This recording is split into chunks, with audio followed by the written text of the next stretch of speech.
সামনে যদি কিছু ভুল ত্রুটি হয়ে থাকে তাহলে নিজে ওখানে মার্জনা করবেন। তাই আমরা শুরু করতে চলেছি। আমাদের এই পালাখানি নেওয়া হয়েছে মা মঙ্গল চণ্ডী কাব্যগ্রন্থ থেকে। নিত্যরূপে পালাখানির নাম রাখা হয়েছে ধনপতি সদাগরের মা মঙ্গল চণ্ডী পূজা।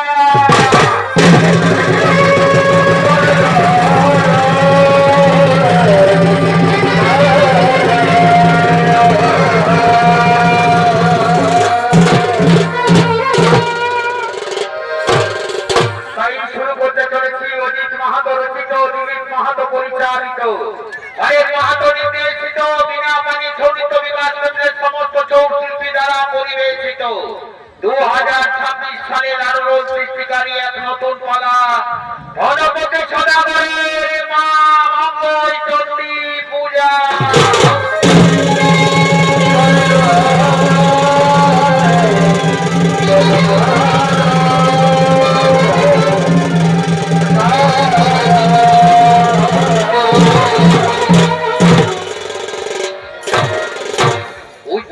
নগরের রাজা ধনপতি সদাগর তার প্রথম স্ত্রী রহনা তার কোন সন্তান না হওয়ায় সন্তান লাভের আশায় ধনপতি সদাগর দ্বিতীয়বার বিবাহ করলেন খুল্লনাকে। নিয়তির নিষ্ঠুর পরিহাস বিধাতার লেখন করা যায় না খণ্ডন। তাই খুল্লনা উজ্জয়িনীর রাজপ্রাসাদে সেই মা মঙ্গল চণ্ডীর পূজা শুরু করে। ওদিকে মা মঙ্গল চণ্ডীর দয়ায় খুল্লনা আজ পঞ্চম মাসের গর্ভবতী। তাই খুল্লনা চলেছে নিজ অন্তঃপুরের দিকে মা মঙ্গল চণ্ডী পূজা করার জন্য।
ধনপতি সমাজগণ সিংহল দ্বীপের ধন সম্পদের লোভে বিভিন্ন রাজ্য থেকে বিভিন্ন সময় গুপ্তচর আমার রাজ্যে বাণিজ্য করার লোভে এসেছে।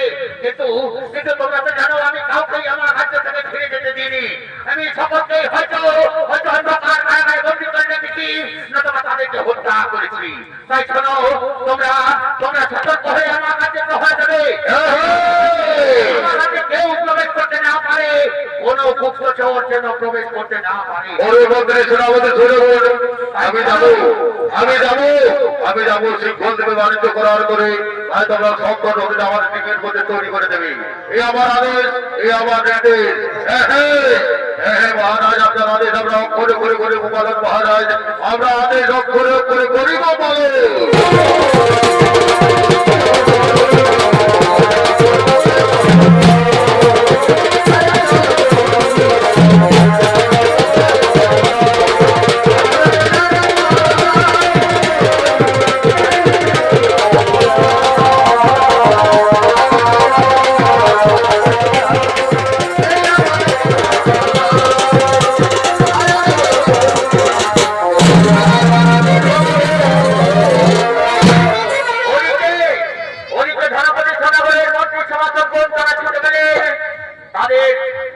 বাণিজ্য তৈরি প্রস্তুত করার জন্য আর এদিকে ধনপতি সদাগরের প্রথম ব্যক্তি লোহারা তিনি ছুটে চলেছেন নিজ রাজসভার দিকে তার সঙ্গীদেরকে নিয়ে।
যাবে ভালোবাসায় কি ওর দেখানো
সিঙ্গল দ্বীপে বাণিজ্য করার জন্য।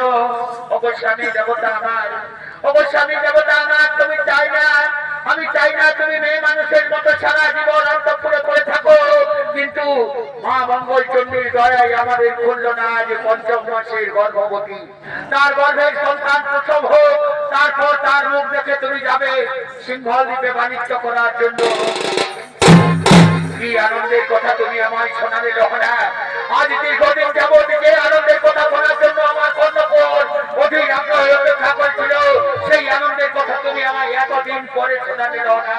আজ পঞ্চম মাস যাবত কেন কেন তুমি আমায় এই আনন্দ সংবাদ শোনাওনি রহনা।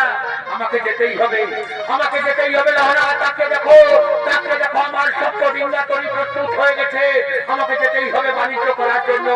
অবশ্যই দেবতা আমার, অবশ্যই দেবতা আমার, তুমি বাণিজ্য করতে যাবে, আমি তোমায় মানা করব না, কিন্তু এই সময় খুললো না, আর মনে প্রাণে মনে হয় কষ্ট দেওয়া ঠিক হবে না।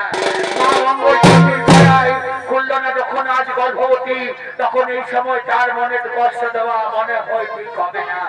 শোনো শোনো রহনা, বারবার আমি দেখছি তোমার মুখ থেকে মা মঙ্গলচণ্ডীর কথা উঠে আসবে। আমার রাজ্যে, আমার রাজপ্রাসাদে আমি কাউকে মা মঙ্গলচণ্ডীর পূজা কিছুতেই করতে দেব না। আমি হলাম শিবের উপাসক, শিব ভিন্ন অন্য কোনো দেবতাকে আমি বিশ্বাস করি না, তাই কিছুতেই আমার রাজ্যে আমি মা মঙ্গলচণ্ডীর পূজা হতে দেব না। কোথায় কোথায় রয়েছে খুলনা? আমি তো দেখতে পাচ্ছি না। ওই তো স্বামী খুলনা ঘট স্থাপন করে মা মঙ্গলচণ্ডীর পূজায় রত রয়েছে। শোনো শোনো খুলনা, তুমি তোমার এই মা মঙ্গলচণ্ডী পূজা বন্ধ করো, নতুবা তুমি যে ঘট স্থাপন করেছো সেই ঘটে আজ আমি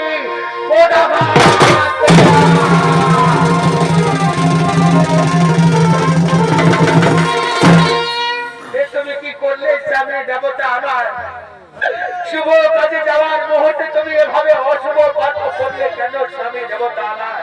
শোনো শোনো রোহনা, তুমি আমাকে শুভ অশুভ কর্ম শেখাও না। আমি জানি কোনটা শুভ কোনটা অশুভ। আমি শিবের উপাসক, শিব ভিন্ন অন্য কোন দেবতাকে আমি বিশ্বাস করি না। শোনো শোনো রোহনা, আমি চললাম সিম্বল দ্বীপে বাণিজ্য করার জন্য। তোমার হাতে আমার রাজ্যের ভার অর্পণ করে দিয়ে গেলাম। আর শোনো, খুলনার গর্ভে যে সন্তান রয়েছে, যদি পুত্র সন্তান জন্মগ্রহণ করে তবে তার নাম রাখবে তুমি সীমন্ত। আর যদি কন্যা সন্তান জন্মগ্রহণ করে তবে তার নাম রাখবে তুমি শ্রীমতী। এই আমার আদেশ, এই আমার নির্দেশ। আমি এখন আছি লহরা, আমি এখন আছি।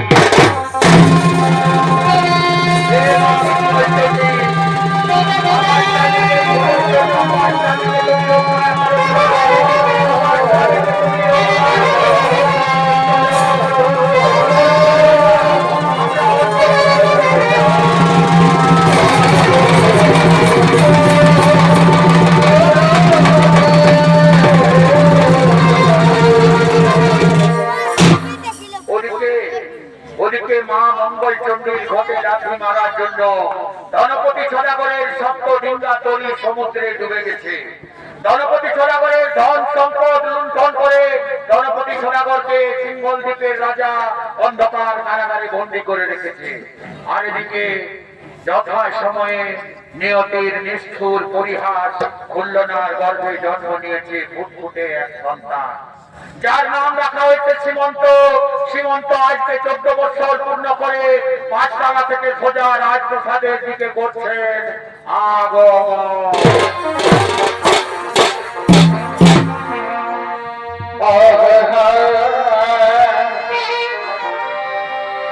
ধনী তোমারে ভুলা যায় গো।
পঞ্চায়েত পক্ষ থেকে জেলার সুনাম ধন্য জনপ্রিয় ছৌ শিল্পী নৃত্যশিল্পী বিপ্লব সিং সরদার।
তারা আমার মাকে বিচারনি বলছি দাদা এই জ্বালা আর আমি কিছুতেই সহ্য করতে পারবো না। আজ আজ আমার মাকে আমি প্রশ্ন করবো, কে আমার গর্ব ধারিণী মা, আমি জানো সন্তান, কে আমার পিতা, কোথায় রয়েছে আমার পিতা? না না, কিন্তু কিন্তু মাকে তো আমি দেখতে পাচ্ছি না। না, আমি ডাকবো ডাকবো আজকে আমি মাকে, মায়ের কাছ থেকে আমি দুটি প্রশ্নের উত্তর জেনে নেবো। কোথায় কোথায় রয়েছে মাতা তুমি? একবার দেখা দাও মা গো।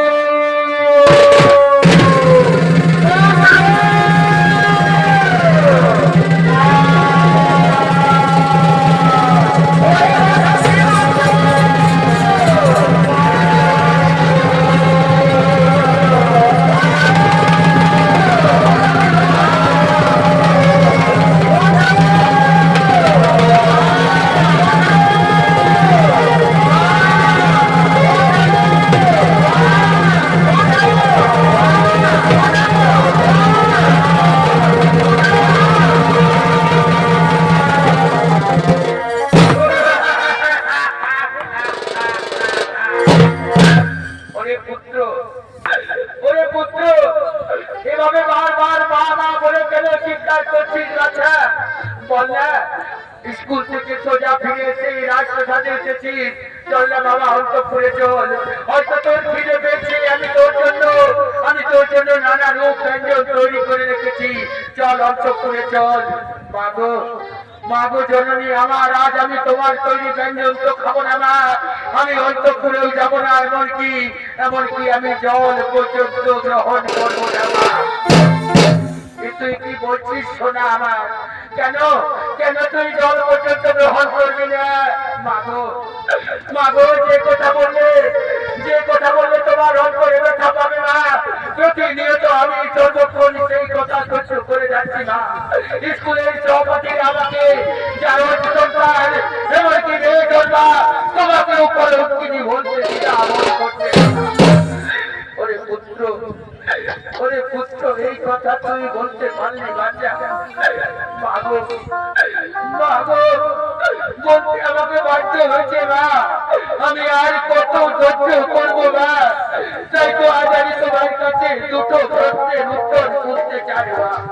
বলো বলো জননী আমার গর্ব ধারিণী মা কি?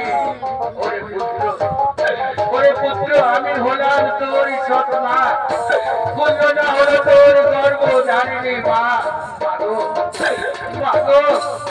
কুঞ্জনা যদি আমার গর্ব ধারিণী মা হয়, তাহলে আজ আমার 14 বছর পূর্ণ হলো না।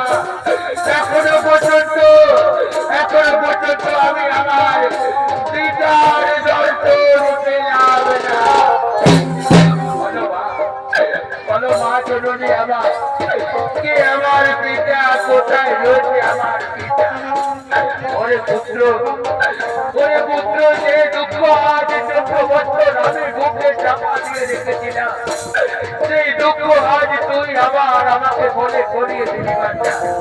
যেদিন তুই 5 মাসের গর্ভে ছিলি, সেই দিন তোর পিতা গেছে সিঙ্গল দিতে বাণিজ্য করার জন্য, আর এখনো পর্যন্ত ফিরে আসেনি। কেউ বলছে তোর পিতার নাকি শব্দ নিন্দা করি সমুদ্রে ডুবে গেছে।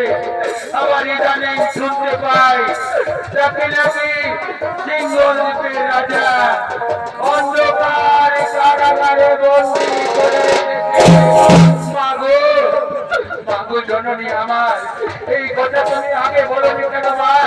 তুমি আমায় আশীর্বাদ করে জননী, আমি যাবো মা তোমার শীতের জীবনকে বেরিয়ে আনার জন্য। আমি যাবো সিঙ্গল দিতে আমার যুদ্ধের ঋণ শোধ করার জন্য। তুমি আমায় আশীর্বাদ করো মা, আমি যেন আমার মনস্কামনা পূর্ণ করতে পারি।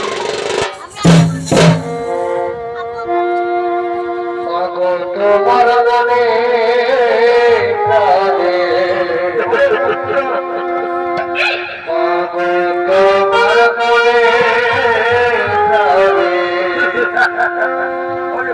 Oh,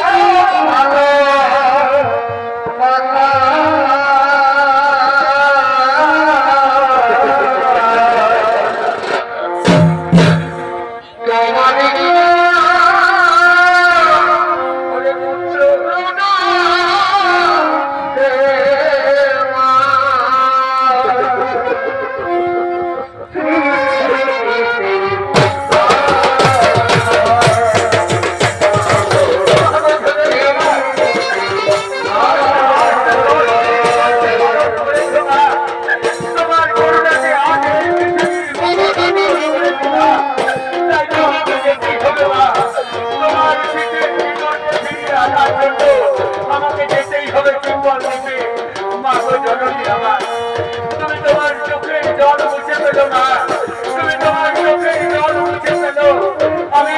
আমি তোমার চিঠির সিঁদুর ফিরিয়ে আনবো মা, তুমি তোমার চোখের জল মুছে ফেলো মা, তুমি তোমার চোখের জল মুছে ফেলো।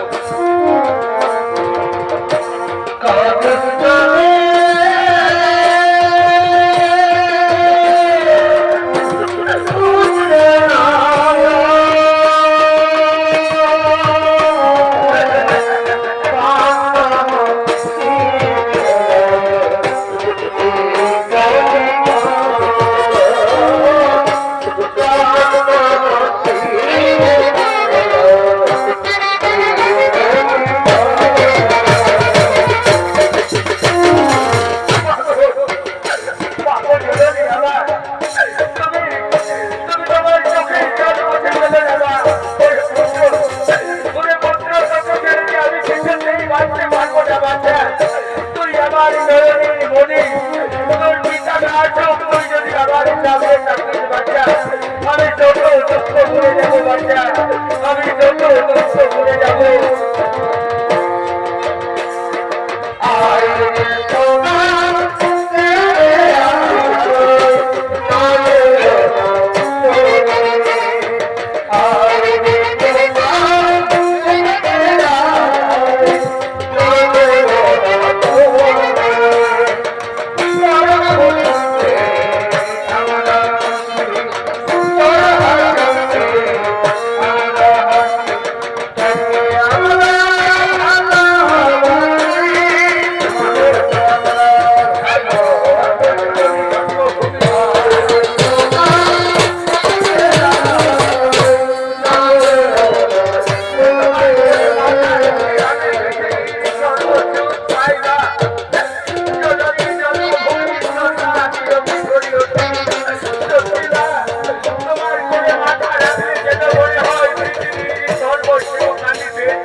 শ্রীমন্ত তার মায়ের কাছ থেকে বিদায় নিয়ে সিংহল দ্বীপে তার পিতাকে উদ্ধারের জন্য যাত্রা করলো।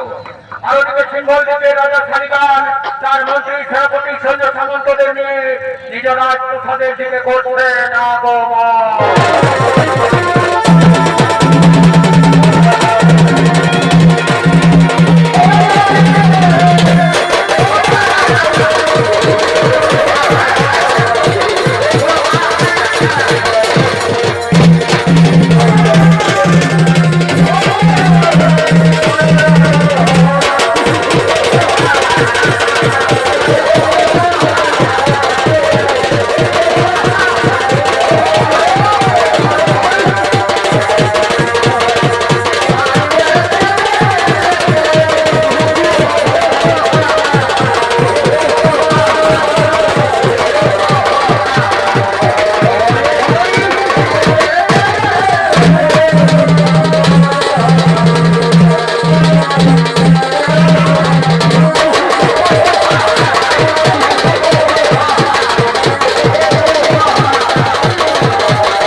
দিইনি।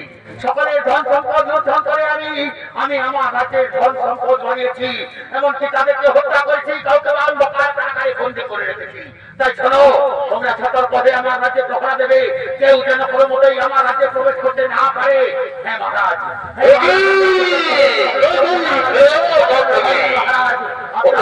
আমরা সতর্ক হয়ে প্রহরা দেবো মহারাজ। ওরে দরবাল ভাই, আমাকে ছেড়ে দাও না ভাই, আমি বহু মহারাজের কাছে এসেছি, আমাকে ছেড়ে দাও, আমি মহারাজের কাছে যাবো, আমি মহারাজের কাছে যাবো, তুমি এখন ছেড়ে দাও।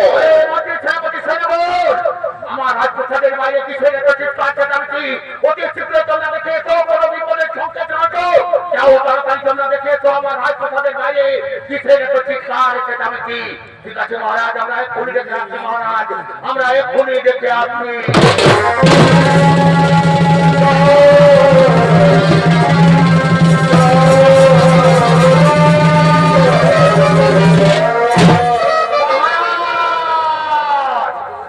মহারাজ, এই যুবক কোথা থেকে এসেছে? আমাদের দাঁতের সঙ্গে জোর করে অন্তঃপুরে প্রবেশ করার চেষ্টা করছিল মহারাজ। দাঁতকে বাধা দিলে এই যুবক চিৎকার চেঁচামেচি করছিল মহারাজ। এই যুবক দাঁতের সঙ্গে কত সাই রেখে যায় মহারাজ। বলো বলো যুবক, কি এত নাম, কোথায় দেবো ধাম, কি বা হেতু সিংহল দিবি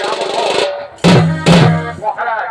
মহারাজের নাম মোর শ্রীমন্ত ধাম উজ্জয়িনী, বাণিজ্য করার লাগে সিংহল দিবে। কি বললে বাণিজ্য করতে এসেছো তুমি এই বয়সে? সত্যি করে বলো যুবক, তুমি বাণিজ্য করার জন্য এসেছো নাকি নাকি কোন রাজার গুপ্তচর হয়ে তুমি এসেছো? না না মহারাজ, আমি কোন রাজার গুপ্তচর নই মহারাজ, আমি বাণিজ্য করার জন্য এসেছি মহারাজ। শোনো শোনো যুবক, বাণিজ্য করতে হলে তোমাকে কর দিতে হবে, পারবে তুমি কর দিতে? নিশ্চয়ই পারবো মহারাজ, নিশ্চয়ই দেবো কর। বাণিজ্য করলে কেন কর দেবো না? শোনো যুবক, এই মাত্র তুমি বললে তুমি নাকি বাংলা থেকে এসেছো, তাহলে বাংলা থেকে আসার পথে সকলে কিছু না কিছু আশ্চর্যের খবর আমাকে শোনাই, তুমিও কিছু আশ্চর্যের ঘটনা শোনাবে। হ্যাঁ মহারাজ, সেই কথাই তো আমি বলতে যাচ্ছিলাম মহারাজ। আসার পথে আমি সমুদ্রে কমলে কামিনী রূপ দর্শন করেছি।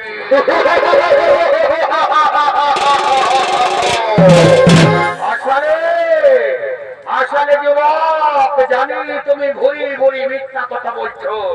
সমুদ্রে আবার কমল, তার উপরে তুমি কামিনী রূপ দর্শন করেছো, এত বড় মিথ্যা কথা তুমি বলছো।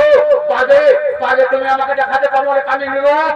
শোনো যুবক, তুমি আমাকে যদি কমলে কামিনী রূপ দেখাতে পারো, তাহলে আমি তোমাকে আমার রাজ্যে বিনা করে বাণিজ্য করার অনুমতি দেবো। আর যদি না দেখাতে পারো, তাহলে এর পরিণতি হবে ভয়াল মহাবহ, প্রয়োজনে তোমার মৃত্যুদণ্ড পর্যন্ত হতে পারে। যুবক, চলো চলো দেখি তুমি কেমন করে আমায় কমলে কামিনী রূপ দেখা।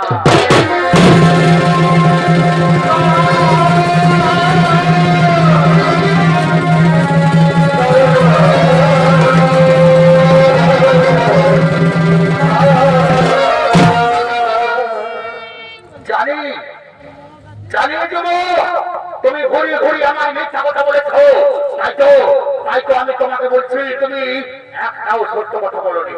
আমি তো প্রথমেই বলেছি যুবক, যদি তুমি আমাকে দেখাতে পারো কমলে কামিনী, তাহলে আমি তোমাকে বিনা করে অনুমতি দেবো আমার রাজ্যে বাণিজ্য করার। কাজেই তুমি দেখাতে পারোনি, এর পরিণতি হবে ভয়াল ভয়াবহ। শোনো শোনো মন্ত্রী সেনাপতি শোনো, এই যুবককে তোমরা ব্যবসাঘাত করতে করতে নিয়ে যাও উত্তর মশানে নিয়ে গিয়ে এর কাঁচা মুন্ড তোমরা আমার কাছে নিয়ে আসবে, এর কাঁচা মুন্ড তোমরা আমার কাছে নিয়ে আসবে।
দাও সুযোগ, আমি ফিরে যাবো আমার মাতার কাছে।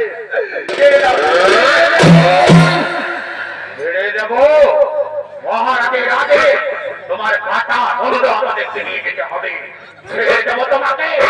এখনো সত্যি করে বলো, কিবা তবু নাম, কোথায় তবু নাম?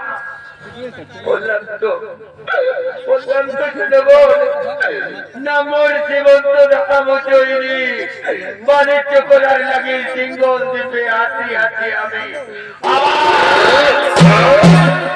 বাণিজ্য করতে এসেছো এই বয়সে তুমি, বারবার মিথ্যা কথা বলছো। শোনো যুবক, এখনো যদি প্রাণে বাঁচতে চাও সত্যি কথা বলো, নতুবা জল্লাদের হাতে তোমাকে তুলে দিলে তোমার আর কিছুতেই রেহাই হবে না। শোনো মন্ত্রী সেনাপতি সৈন্যগণ, এই যুবক কিছুতেই সত্য কথা বলবে না। যাও তোমরা অতি শীঘ্র জল্লাদকে ডেকে নিয়ে এসো।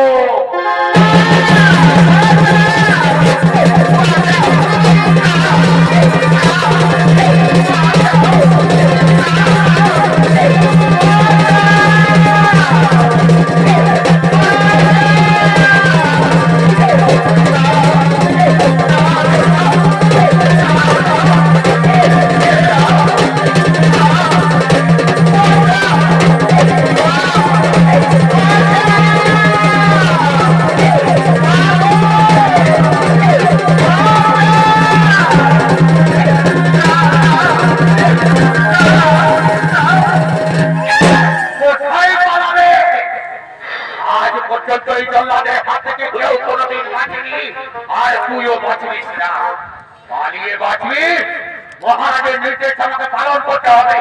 কোথায় পালাবি? জল্লাদ, তোমার মনে কি দয়া মায়া নেই? জল্লাদ, ছেড়ে দাও, আমি যাবো আমার মাতার কাছে। আমি বাণিজ্য করতে চাই না, আমি ফিরে যাবো আমার মাতার কাছে। মিথ্যা কথা বলছিস, মাথার কাছে ফিরে যাবি। ধন সম্পদের লোভে এসেছিস তুই আমাদের রাজ্যে। তোর মাথা মুন্ড নিয়ে যাবো আমি, আমার রাজ দরবারে।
কি হলো সৈন্যগণ?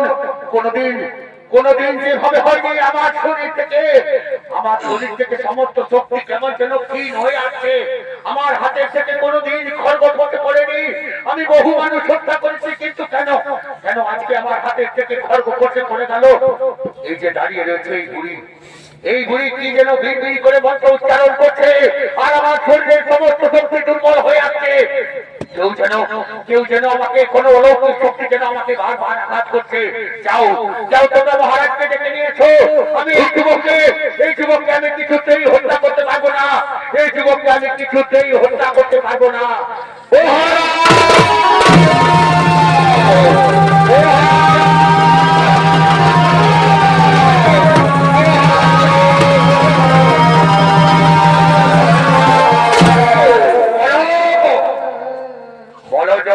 কেন তুমি এই যুবককে হত্যা করতে পারবে না?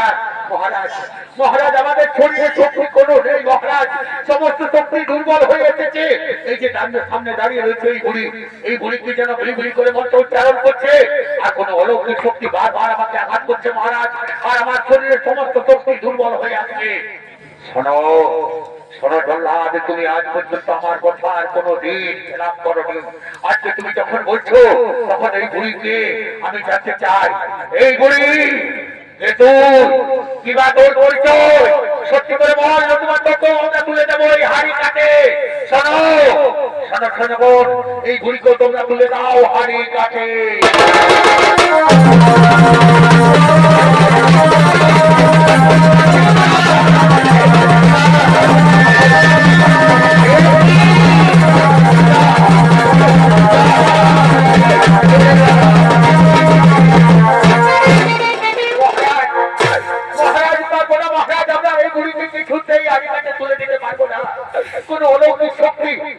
আমরা তো তোকেই দেখতে পাচ্ছি না, অথচ কোনো অলৌকিক শক্তি বারবার আমাদের চাপ করছে। আমাদের শরীর কেমন যেন দুর্বল হয়ে আছে। ঠিক বলেছো সৈন্যগণ, আমারও তো তাই মনে হচ্ছে।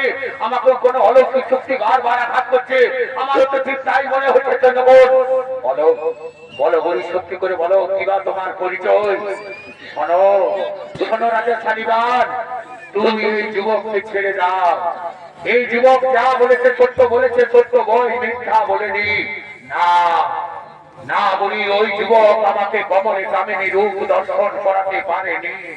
ওই যুবক মিথ্যা কথা বলেছে। শোনো শালিবান, তোমার পাপ চক্ষু দিয়ে তুমি কোনদিন কমলে কামিনী রূপ দর্শন করতে পারবে না। তুমি বহু নিরপরাধ মানুষকে হত্যা করেছ, বহু নিরপরাধ মানুষকে অন্ধকার কারাগারে বন্দী করে রেখেছ, আর সেই পাপ চক্ষু দিয়ে তুমি কোনদিন কমলে কামিনী রূপ দর্শন করতে পারবে না। তবে হ্যাঁ, কমলে কামিনী রূপ যদি দর্শন করতে চাও, সমস্ত বন্দীদের তুমি মুক্ত করে দাও।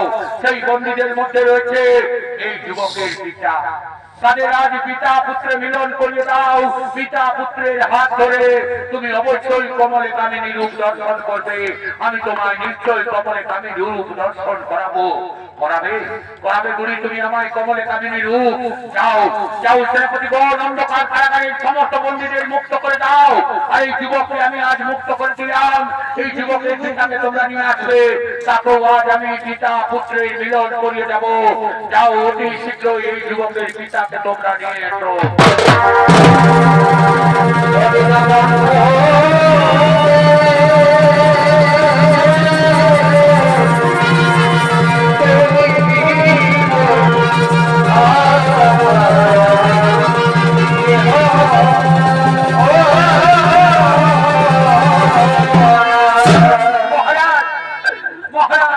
আমাকে কি তবে বাঁচতে দেবেন না মহারাজ? আমাকে অন্ধকার কারাগার থেকে এই উত্তর শ্মশানে কেন নিয়ে এসছেন মহারাজ? আমি তো অন্ধকার কারাগারে বেঁচেছিলাম মহারাজ। ছেড়ে দিন মহারাজ, আবার আমি ফিরে যাবো অন্ধকার কারাগারে।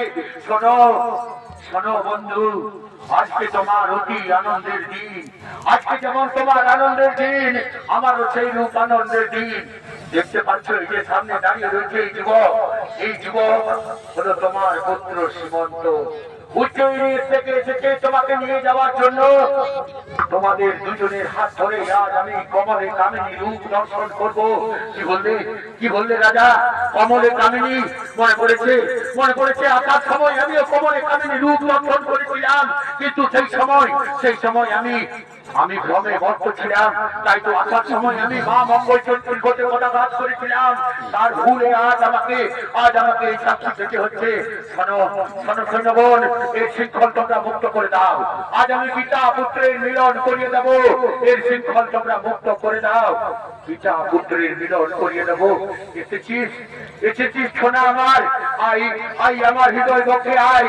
আজ আমরা দুজনে মিলে মা মঙ্গলচন্দ্রীর প্রাণ ভরে পূজা করবো বাছা।